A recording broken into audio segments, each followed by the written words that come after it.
তো গাইস আবার এসে বললাম ঈদের সময় বাড়িতে। দেখো জাস্ট দেখো এটা আমি দোতলার বারান্দা থেকে করতেছি। এই যে দোতলার বারান্দা, আর এই যে এটা হলো ছাদ। আগের বারে একটা ভিডিও দিয়েছিলাম, সেটা হইলো আপনার ছাদ থেকে। কারা কারা ঈদের সময় গ্রামের বাড়িতে যাও আমাকে বলবা। এটা হলো আমার গ্রামের বাড়ি।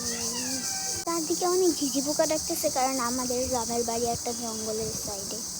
তো টাটা, কেমন লাগছে আমার দাদু বাড়ি অবশ্যই জানাবা।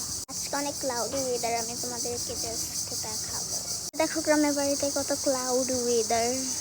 ওয়েদারের মধ্যে আমি এখানে বসে আছি। চলো দেখা যাক আর কয়টা ভিডিও করতে পারি। আর আমি অবশ্যই ঈদের চাঁদ রাতের দিন ভিডিও করবো, আর ঈদের দিন ভিডিও করবো। Okay bye. আর এটা কিন্তু আমার ফিল্টার ছাড়া ফেস। তোমরা অবশ্যই বলবো আমার ফিল্টার ছাড়া ফেস কিরকম লাগে। Okay bye.